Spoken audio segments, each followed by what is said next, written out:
మీకు ఒక ఎగ్జాంపుల్ చెప్పాలి. నా ఫ్రెండ్ 1800 రూపీస్ సేవ్ చేశాడు ఒక హెల్త్ ఇన్సూరెన్స్ మీద. ఫీచర్స్ ఏముంది దాని గురించి అస్సలు తెలియదు. దాంట్లో కో పేమెంట్ అనే ఒక క్లాజ్ ఉండేది. ఈ క్లాజ్ వల్ల ఫ్యూచర్లో ట్రీట్మెంట్ తీసుకున్నప్పుడు 40,000 రూపాయలు అతని పాకెట్ నుంచి కట్టాడు. సంవత్సరానికి సేవ్ చేసుకున్నది 1800 రూపీస్.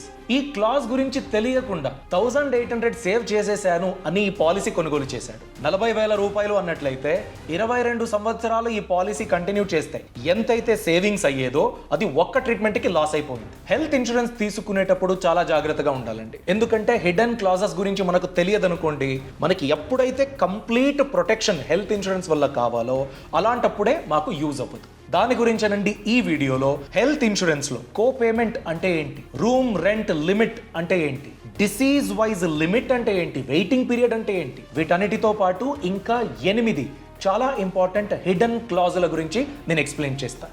ఈ వీడియో హెల్త్ ఇన్సూరెన్స్ గురించి అల్టిమేట్ గైడ్ అవుతుంది. సో వీడియో ఎండ్ వరకు తప్పక చూడండి. నమస్కారం, నేను అభిషేక్ రామప్ప. ఇంతవరకు మన యూట్యూబ్ ఛానల్కి సబ్స్క్రైబ్ అవ్వకపోతే ఇప్పుడే సబ్స్క్రైబ్ అవ్వండి. నంబర్ 1, కో పేమెంట్ క్లాజ్ అండి. ఈ క్లాజ్ ఉన్న పాలసీని మీరు ఎంచుకున్నట్లయితే ఎన్ని క్లెయిమ్స్లు అవుతాయో అన్ని క్లెయిమ్స్లో ఎంతైతే అమౌంట్ అవుతుందో ఆ అమౌంట్లో సర్టెన్ పర్సెంటేజ్ నేను నా పాకెట్ నుంచి పే చేస్తా అన్నట్టు. ఇలా ఒక క్లాజ్ ఉంది కాబట్టి కంపారిటివ్లీ మీకు ప్రీమియం తక్కువ అవుతుంది. ఎంతో మంది దాన్ని జాగ్రత్తగా చూడకుండా కో పేమెంట్ క్లాజ్ ని గమనించరు, ప్రీమియం తక్కువైంది అని కళ్ళు మూసుకుని తీసేసుకుంటారు. ఒక ఎగ్జాంపుల్ మీకు చెప్పాలి. రాజ్ అనే ఒక వ్యక్తి 35 సంవత్సరాల ఏజ్, ఒక సాఫ్ట్వేర్ ఇంజనీర్ అండి. ఈ వ్యక్తి 20% కోపే ఆప్షన్ ఉన్న ఒక పాలసీని ఎంచుకున్నాడు. దాని ద్వారా 1800 రూపీస్ ప్రతి సంవత్సరానికి ప్రీమియం సేవ్ అయింది. పాలసీ తీసుకున్న 2 సంవత్సరాల్లోనే ఒక సర్జరీ అయింది. రాజ్కి 2 లక్షల రూపాయల బిల్ అయింది. ఈ వ్యక్తి కో పేమెంట్ కాజ్ ఎంచుకున్నాడు కదా 20%. సో 2 lakh రూపీస్ ఏదైతే బిల్ ఉందో దాంట్లో 20% రాజ్ తన పాకెట్ నుంచి పే చేయాలి. అంటే 40,000 రూపాయలు పే చేయాలి. ఆ 1800 రూపీస్ ప్రీమియం పైన సేవ్ చేసుకున్నాడు కదా, దాని యొక్క 22 రెట్లు కోల్పోయాడు. అందుకేనండి కో పే ఆప్షన్ ఉన్న పాలసీని ఎంచుకోకండి. లేదు బిల్ ఎక్కువైనా సరే నేను మేనేజ్ చేయగలుగుతాను, నేను కడుతా, నాకు ఇప్పుడు ప్రీమియం తక్కువైతే చాలు అన్నట్లయితే మాత్రమే మీరు ముందుకు వెళ్ళొచ్చు. Point number 2, room rent cap అండి. ఎంతో మందికి దీని గురించి తెలియదు. ఇది మీరు ఒక్క రోజుకి ఎంతవరకు హాస్పిటల్ రూమ్ రెంట్ ని క్లెయిమ్ చేయొచ్చు అనే ఒక లిమిట్ గురించి మాట్లాడుతుంది. Some times say for example 1% of your some insured ఇలా ఉంటుంది రూమ్ రెంట్ క్యాప్ అన్నది ఇన్ జనరల్. కానీ ఎంతో మందికి తెలియని విషయం ఏంటంటే, మీరు ఈ రూమ్ రెంట్ క్యాప్ ఎంచుకుంటారు కదా, హాస్పిటల్లో ఆ రూమ్ రెంట్ క్యాప్లో ఎంతైతే లిమిట్ ఉంటుందో ఆ లిమిట్ని ప్రతి ఎక్స్పెన్సెస్కి క్యాల్కులేట్ చేసేస్తారు, అప్లై చేసేస్తారు. ఫర్ ఎగ్జాంపుల్ శ్రేయ అనే ఒక వ్యక్తి హాస్పిటల్కి అడ్మిట్ అయ్యారు. ఇప్పుడు వాళ్ళు ఎంచుకున్న రూమ్ రెంట్ పర్ డే 10,000 రూపాయలు ఉంది. కానీ శ్రేయ పాలసీలో రూమ్ రెంట్ క్యాప్ అన్నది 5,000 రూపాయలకు ఉంది. అంటే శ్రేయ ఎంచుకున్న రూమ్ రెంట్ 10,000, పాలసీలో ఉన్న రూమ్ రెంట్ క్యాప్ 5,000 రూపాయలు, అంటే 50% అయ్యింది. ఈ 50%ని అన్నిటికీ హాస్పిటల్ అప్లై చేస్తుంది. శ్రేయకి ఒక సర్జరీ అయింది. సర్జరీ కాస్ట్ 30,000 రూపాయలు. సిన్స్ రూమ్ రెంట్ క్యాప్ అన్నది 5,000కు ఉంది, అది వాళ్ళు అడ్మిట్ అయిన రూమ్ రెంట్కి 50% ఉంది కాబట్టి ఈ సర్జరీ బిల్ ఉంది కదా దాంట్లో కూడా 50% అని లెక్కిస్తారు. అంటే సర్జరీకి 30,000 ఖర్చు అయినా కూడా ఇన్సూరెన్స్ కంపెనీ 15,000 మాత్రమే ఇస్తుంది. సమ్ టైమ్స్ డయాగ్నోస్టిక్ ఖర్చులు ఉంటే దాన్ని కూడా 50% అని లెక్కిస్తారు. ఫుడ్ బిల్ దాని గురించి కూడా 50% మాత్రమే ఇన్సూరెన్స్ కంపెనీ ఇస్తుంది. ఒక ఫ్యాన్సీ రూమ్ ని ఎంచుకున్నందుకు 15,000 రూపాయల లాస్ శ్రేయకు ఈ ఎగ్జాంపుల్లో జరిగినట్టు. అందుకేనండి పాలసీ ఎంచుకునేటప్పుడు రూమ్ రెంట్ క్యాప్ లేని ఒక పాలసీని మీరు ఎంచుకోవాలి. ఒకవేళ రూమ్ రెంట్ క్యాప్ ఉన్నా కూడా మీరు రెగ్యులర్గా విజిట్ చేసే హాస్పిటల్లో ఒక రోజుకి రూమ్ రెంట్ ఎంతైతే ఉంటుందో అంత రూమ్ రెంట్ క్యాప్ ఉన్న పాలసీని మీరు తీసుకోవాలి. దాని గురించి క్రాస్ చెక్ చేసుకోవాలి. Point number 3, disease wise sub limit. అంటే కొన్ని జబ్బుల గురించి మీరు ట్రీట్మెంట్ తీసుకున్నట్లయితే దానికి ఒక సబ్ లిమిట్ ఉంటుంది, అంత మాత్రమే కవరేజ్ ఇస్తారు. దీన్ని ఒక ఎగ్జాంపుల్తో అర్థం చేసుకుందాం. ఇంత విన్నాక మీకు అనిపించే ఉంటుంది, మంచి కవరేజ్ ఉన్న హెల్త్ ఇన్సూరెన్స్ ఉంటే సరిపోదు, హెల్త్ ఇన్సూరెన్స్ లో ఇంకా కొన్ని విషయాలు ఉన్నాయి, కో payment, room rent limit, disease wise sub limit, ఇలా చూసుకుంటూ వెళ్తే ఇంకా లిస్ట్ పెరుగుతూనే వెళ్తుంది. చాలా హానెస్ట్ గా చెప్పాలంటే ఎంతో మందికి వాళ్ళ క్లెయిమ్ రిజెక్ట్ అయితే తప్ప, క్లెయిమ్ లో ఇది కవర్ అవ్వదు అని చెబితే తప్ప ఇలాంటి క్లాజెస్ ఉందని తెలియదు. ఎగ్జాక్ట్లీ దీని గురించి అండి డిటో లాంటి ప్లాట్ఫామ్ ని మీరు చెక్ చేయాలని నేను రికమెండ్ చేస్తాను. డిటో మీకు సరైన ఇన్సూరెన్స్ ని కొనుగోలు చేయడానికి హెల్ప్ చేస్తుంది. ఇది జిరోదా బ్యాక్డ్ కంపెనీ అండి. మీరు ఒక పాలసీని కొనుగోలు చేసే ముందే డిటో దాంట్లో ఉన్న ఎవ్రీ టైనీ క్లాజ్ గురించి మీకు క్లియర్ గా ఎక్స్ప్లెయిన్ చేస్తుంది. అది ఎందుకుంది, అది ఎలాంటి ఎఫెక్ట్ ని మీ పాలసీ పైన కలిగిస్తుంది, ఈ కంప్లీట్ క్లారిటీ మీకు తెలుస్తుంది. మెడికల్ ఎమర్జెన్సీ ఎదురైనప్పుడు అరే దీని గురించి నాకు తెలియదే అనే ప్రాబ్లం మీకు ఉండదు. వీళ్ళ అడ్వైజర్స్ మీకేదో సెల్ చేయడానికి కాదు, మీకు ఎలాంటి పాలసీ కొనుగోలు చేయాలి దాన్ని హెల్ప్ చేయడానికి ఉంటారు. అందుకేనండి వాళ్ళ సజెషన్ తీసుకుని పాలసీని సైడ్ బై సైడ్ కంపేర్ చేసి ఎలాంటి పాలసీ ఎలాంటి ఫీచర్స్ తో వస్తుంది, ఎలాంటి బెనిఫిట్స్ ను మీకు కలిగించవచ్చు, మీ సిచ్యువేషన్ కి ఏది సూట్ అవుతుంది దాన్ని మీరు కంపేర్ చేసి ఎంచుకోవచ్చు. అంతేకాదండి డిటో వాళ్ళు మీకు క్లెయిమ్ గురించి, పేపర్ వర్క్ గురించి, అలానే రినివల్ గురించి కూడా సహాయం చేస్తారు. హైలైట్ ఏంటంటే మీకు స్పామ్ కాల్ చేయడము, ఏదో ఒక ప్రోడక్ట్ ని పుష్ చేయడము ఇలాంటివన్నీ ఉండవు. ఇప్పటి వరకు మనం మాట్లాడుకున్న అన్ని ఫీచర్స్ ఫ్రీ ఆఫ్ కాస్ట్ మీకు దొరుకుతుంది. అందుకేనండి ఎలాంటి పాలసీ కొనుగోలు చేయాలి, ఇప్పుడున్న పాలసీ నా సిచ్యువేషన్ కి రైటా కాదా, ఇలాంటి కన్ఫ్యూజన్ మీకు ఉన్నట్లయితే డిటో వెబ్సైట్ ని చెక్ చేయండి. వాళ్ళతో 1-on-1 మీరు డిస్కస్ చేయొచ్చు. అలానే పాలసీ కంపేర్ చేయొచ్చు, హెల్త్ ఇన్సూరెన్స్ చెక్ లిస్ట్ ఏంటి దాని గురించి తెలుసుకోవచ్చు, ఆర్టికల్స్ ఎలా చదవాలి, ఎలాంటి కండిషన్స్ ఉంటాయి, వీటన్నిటి గురించి మీరు ఫ్రీగా కాల్ బుక్ చేసుకుని మాట్లాడొచ్చు. డిస్క్రిప్షన్ మరియు పిన్డ్ కామెంట్ లో లింక్ ఇచ్చాను, క్లిక్ చేసి డిటో వాళ్ళతో ఫ్రీ కన్సల్టేషన్ కాల్ ని బుక్ చేసుకోండి. Coming back to the topic, మీది ఒక హెల్త్ పాలసీ ఉంది, దాని యొక్క కవరేజ్ 10 లక్షల రూపాయలు. కానీ హార్ట్ సర్జరీకి 2 లక్షల రూపాయల వరకు మాత్రమే సబ్ లిమిట్ ఉంటుంది. అంటే ఫర్ ఎగ్జాంపుల్ అమిత్ అనే ఒక వ్యక్తి ఒక బైపాస్ సర్జరీ చేపించుకున్నాడు, దాని యొక్క ఖర్చు 4 లక్షల రూపాయలు. కానీ ఈ పాలసీలో హార్ట్ రిలేటెడ్ సర్జరీ అని ఉంటే దానికి 2 lakh రూపీస్ వరకు మాత్రమే సబ్ లిమిట్ ఉంది. సో ఇప్పుడు అమిత్ ట్రీట్మెంట్ తీసుకున్నాడు కాబట్టి ఇన్సూరెన్స్ లో సబ్ లిమిట్ ఉంది కాబట్టి 4 లక్షల రూపాయలు బిల్ అయినా కూడా 2 లక్షలు మాత్రమే కవరేజ్ అవుతుంది. మిగతా 2 లక్షల రూపాయలు అమిత్ తన పాకెట్ నుంచి పే చేయాలి. సో ఇన్సూరెన్స్ కవరేజ్ 10 లక్షలు ఉన్నా కూడా 2 లక్షల రూపాయలు నా చేతి నుంచి నేను కట్టాలి అన్నట్లయితే అలాంటిది ఎందుకు? అందుకేనండి మీరు ఇన్సూరెన్స్ ఎంచుకునేటప్పుడు ఇలాంటి సబ్ లిమిట్ 0 ఉండాలి, అలాంటి పాలసీ గురించి చూడండి. లేదంటే ఎలాంటి జబ్బులకు ఎంత లిమిట్ ఉంది ముందుగానే క్రాస్ చెక్ చేసుకోండి, సో దట్ మీకు షాక్ అవ్వదు, ఏదో ఎక్స్పెక్టేషన్తో వెళ్తారు ఇంకేదో అవుతుంది అనేది అవ్వదు. 4వది వెయిటింగ్ పీరియడ్ అండి. పాలసీ తీసుకునే టైంకి ఆల్రెడీ కొన్ని ప్రీ ఎగ్జిస్టింగ్ కండిషన్ ఉంటుంది. మీకు డయాబెటీస్ ఉందని తెలిసింది, లేదు ఇన్సూరెన్స్ చాలా ఇంపార్టెంట్ అని మీరు ఇప్పుడు కొనుగోలు చేశారు. Since pre existing condition diabetes already ఉంది కాబట్టి వెయిటింగ్ పీరియడ్ అని ఉంటుంది. మీరు డయాబెటీస్ గురించి ట్రీట్మెంట్ తీసుకోవాలి అన్నట్లయితే 2 నుండి 4 సంవత్సరాలు వెయిట్ చేయాలి అనే క్లాజ్ ఉందనుకోండి. ఆ 4 సంవత్సరాల వరకు మీకు ఎలాంటి క్లెయిమ్ దొరకదు. డయాబెటీస్ కారణంగా ఏదో ప్రాబ్లం అయింది, హాస్పిటల్కి అడ్మిట్ అయ్యారు, ఎంతో బిల్ అయి ఉంటుంది అనుకోండి, కానీ ఆ బిల్ గురించి ఇన్సూరెన్స్ కంపెనీ పే చేయదు. మీ ప్రీ ఎగ్జిస్టింగ్ హెల్త్ కండిషన్ కి వెయిటింగ్ పీరియడ్ ఇంకా ఉంది కాబట్టి మీరు వెయిట్ చేయాలి, ఎలాంటి క్లెయిమ్ మీకు దొరకదు. 5th పాయింట్ అండి, ప్రీ హాస్పిటలైజేషన్ మరియు పోస్ట్ హాస్పిటలైజేషన్ కవర్. ఎంతో మందికి ఈ ఎక్స్పెన్సెస్ గురించి తెలియదు. అంటే మీరు ఒక ట్రీట్మెంట్ గురించి హాస్పిటల్కి వెళ్తున్నారు, హాస్పిటల్లో ట్రీట్మెంట్ తీసుకునే ముందు కొన్ని స్కాన్స్ చేపించారు, ఆపరేషన్ అయిన తర్వాత రికవర్ అవుతున్నానా లేదా అని కొన్ని స్కాన్స్ చేపించారు. ఈ ప్రీ హాస్పిటలైజేషన్, హాస్పిటల్ నుంచి వచ్చిన తర్వాత పోస్ట్ హాస్పిటలైజేషన్, ఈ ఖర్చుల గురించి కూడా కవర్ ఉంటుంది.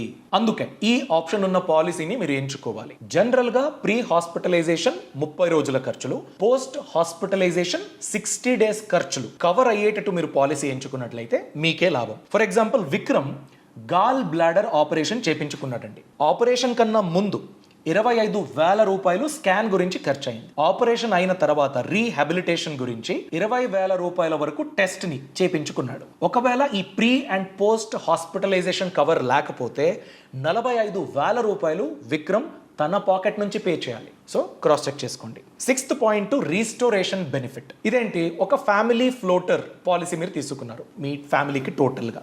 మీ ఫ్యామిలీలో ఒక వ్యక్తికి ప్రాబ్లం అయ్యింది, హాస్పిటలైజేషన్ అయ్యింది, క్లెయిమ్ తీసుకున్నారు. దాని తర్వాత మిగతా వాళ్ళ సంగతి ఏంటి? ఆల్రెడీ క్లెయిమ్ తీసేసుకున్నారు కదా. ఆల్రెడీ క్లెయిమ్ తీసుకున్న సంవత్సరంలో ఇంకొకరికి ఏదైనా ప్రాబ్లం అయితే కవరేజ్ దొరకదు. అలా అవ్వకూడదండి. అందుకే ఈ రీస్టోరేషన్ రేడర్ ని మీరు ఎంచుకోవాలి. ఫర్ ఎగ్జాంపుల్ మీరా అండి, ఫ్యామిలీ ఫ్లోటర్ పాలసీ ఉంది, 5 లక్షల రూపాయల కవరేజ్. వాళ్ళ నాన్నకి హార్ట్ ప్రాబ్లం ఉంది, స్టెంట్ వేపించారు, 4 లక్షల రూపాయలు ఖర్చు అయింది. ఈ రీస్టోరేషన్ రేడర్ లేకపోతే 4 లక్షల రూపాయలు క్లెయిమ్ అవుతుంది, మిగతా 1 lakh రూపీస్ మాత్రమే ఉంది మొత్తం ఫ్యామిలీ కవర్ కి. ఒకవేళ వాళ్ళ నాన్నకే ఏదైనా మళ్ళీ ప్రాబ్లం అయితే ఎలా మేనేజ్ చేయాలి? అదే ఈ రీస్టోరేషన్ రేడర్ ఉన్నట్లయితే 4 లక్షల రూపాయల క్లెయిమ్ అవుతుంది. ఆ క్లెయిమ్ తీసుకున్న వెంటనే రీస్టోర్ అవుతుంది. మళ్ళీ 5 లక్షల రూపాయల వరకు కవరేజ్ అదే సంవత్సరంలో మీరు మళ్ళీ పొందడానికి అవకాశం ఉంటుంది. అందుకేనండి ఫ్యామిలీ ఫ్లోటర్ ఉన్నప్పుడు ఒక వ్యక్తికి ప్రాబ్లం అయితే క్లెయిమ్ తీసుకున్నట్లయితే మిగతా వాళ్ళకి ప్రాబ్లం అవ్వకుండా రీస్టోరేషన్ రేడర్ హెల్ప్ చేస్తుంది. 7th point day care treatment అండి. హెల్త్ ఫెసిలిటీలు చాలా మోడర్నైజ్ అయిపోయింది, చాలా అడ్వాన్స్డ్గా ఉంది. అంటే ఇప్పుడు ఎన్నో రోజులు హాస్పిటల్లో ఉండాలి ఒక సర్జరీ గురించి అలాంటివేం లేవు, చాలా త్వరగా అయిపోతుంది. ఫర్ ఎగ్జాంపుల్ ఈ అపెండిసిటిస్, డయాలిసిస్, క్యాటరాక్ట్ సర్జరీ ఇవన్నీ విత్ ఇన్ హవర్స్ అయిపోతుంది. ఫర్ ఎగ్జాంపుల్ రవి ఒక పాలసీ తీసుకున్నాడు. ఆయనకి తెలియదు ఈ డే కేర్ కవర్ అన్నది దాంట్లో లేదని. ఆయన హాస్పిటల్కి అడ్మిట్ అయ్యాడు అపెండిక్స్ ఆపరేషన్ గురించి. 1 గంటల్లోనే ఆ ఆపరేషన్ అయిపోయింది. డిశ్చార్జ్ కూడా చేసేశారు, ఇంటికి వచ్చేసాడు. క్లెయిమ్ గురించి చెక్ చేస్తే అది క్లెయిమ్ అవ్వదు. 80,000 రూపాయల ఖర్చు ఇప్పుడు రవి తన పాకెట్ నుంచి పే చేయాలి, ఎందుకంటే డే కేర్ కవర్ లేదు. అందుకే పాలసీ ఎంచుకునేటప్పుడు ఈ డే కేర్ కవర్ కూడా చాలా ఇంపార్టెంట్. నెక్స్ట్ పాయింట్ డామిసిలియరీ ఎక్స్పెన్స్ అండి. ఏంటిది? ఫర్ ఎగ్జాంపుల్ హాస్పిటల్కి అడ్మిట్ అవ్వడానికి వెళ్తారు, హాస్పిటల్స్ కంప్లీట్లీ ఫుల్. కరోనా టైంలో అయ్యింది కదా, కరోనా టైంలో బెడ్ దొరకడమే కష్టమైపోయింది. అలాంటప్పుడు మీరు ఇంటిలోనే హాస్పిటల్ లెవెల్ ట్రీట్మెంట్ ని తీసుకున్నారు, దాని గురించి ఖర్చు పెట్టారు. అలాంటప్పుడు కవరేజ్ కావాలి అన్నట్లయితే డామిసిలియరీ ఎక్స్పెన్సెస్ కవర్ ఉండాలి. ఫర్ ఎగ్జాంపుల్ ప్రియా అండి న్యూమోనియా ప్రాబ్లం అయింది, బ్రీదింగ్ ప్రాబ్లము. సో దానికి తన టెరెస్ లోనే ఆక్సిజన్ రిలేటెడ్ ఫెసిలిటీ అన్ని చేపించుకుని ఆరాముగా రికవర్ అయింది. దీని గురించి 1.5 లక్షల రూపాయల వరకు ఖర్చు అయింది. ఈ డామిసిలియరీ ఎక్స్పెన్స్ కవర్ ఉంటే ఇంట్లోనే ట్రీట్మెంట్ తీసుకున్నందుకు క్లెయిమ్ తీసుకోవచ్చు మీరు, లేకపోతే ఆ 1.5 లక్ష పాకెట్ నుంచి పే చేయాలి. Next point no claim bonus అండి. ఇదేంటి అంటే మీరు నో క్లెయిమ్ బోనస్ ఫీచర్ ఉన్న ఒక పాలసీని ఎంచుకున్నట్లయితే, ఆ కవరేజ్ ఉన్నట్లయితే మీరు క్లెయిమ్ చెయ్యని ప్రతి సంవత్సరానికి 50% మీ ఇన్సూరెన్స్ అమౌంట్ ఏదైతే ఉంటుందో అంత ఎక్స్ట్రా కవరేజ్ దొరుకుతుంది. ఫర్ ఎగ్జాంపుల్ సునీల్ 5 లక్షల రూపాయల ఒక హెల్త్ కవరేజ్ ఉన్న పాలసీని ఎంచుకున్నాడు. 2 సంవత్సరాలు ఎలాంటి క్లెయిమ్ చేసుకోలేదు, ఆరోగ్యంగా ఉన్నాడు. పాలసీ ప్రీమియం అయితే కడుతూ ఉన్నాడు. 2 సంవత్సరాలు క్లెయిమ్ చేయలేదు కాబట్టి 50%. ఒక్క నాన్ క్లెయిమ్ ఇయర్ కి 50%, రెండో నాన్ క్లెయిమ్ ఇయర్ కి 50%, టోటల్ గా 100% కవరేజ్ అనేది యాడ్ ఆన్ అయ్యింది, ఎక్స్ట్రా అయ్యింది. 5 లక్షల కవరేజ్ ఆల్రెడీ ఉండేది, 50% 2 సార్లు ఎక్స్ట్రా యాడ్ ఆన్ అయ్యింది. ఇప్పుడు సునీల్ యొక్క ఓవరాల్ కవరేజ్ 10 లక్షల రూపాయలు. నో క్లెయిమ్ బోనస్ ఇలా వర్క్ చేస్తుంది. Next point nice to haves అండి. ఏంటిది నైస్ టు హ్యావ్స్? ఉంటే బాగుండు అనేది. For example annual health checkup అండి, సంవత్సరానికి ఒకసారి health checkup.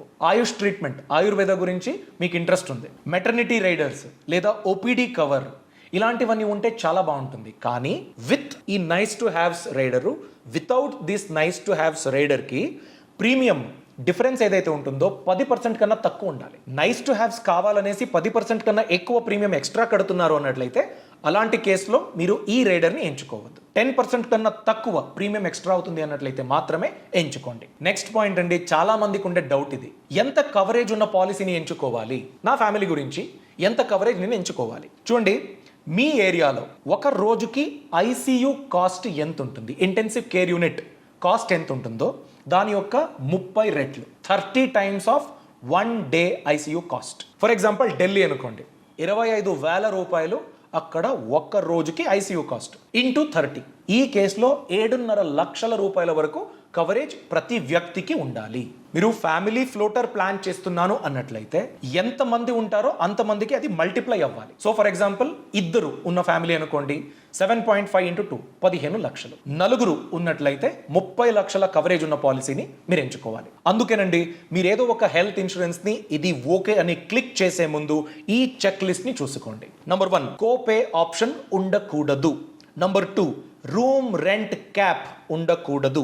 Number 3 zero sub limit, disease wise sub limit ఉంటుంది కదా, అది 0 అయి ఉండాలి. 4వది వెయిటింగ్ పీరియడ్ 3 సంవత్సరాల కన్నా తక్కువ ఉండాలి. 5వది 30 days pre hospitalization, 60 days post hospitalization cover ఉండాలి.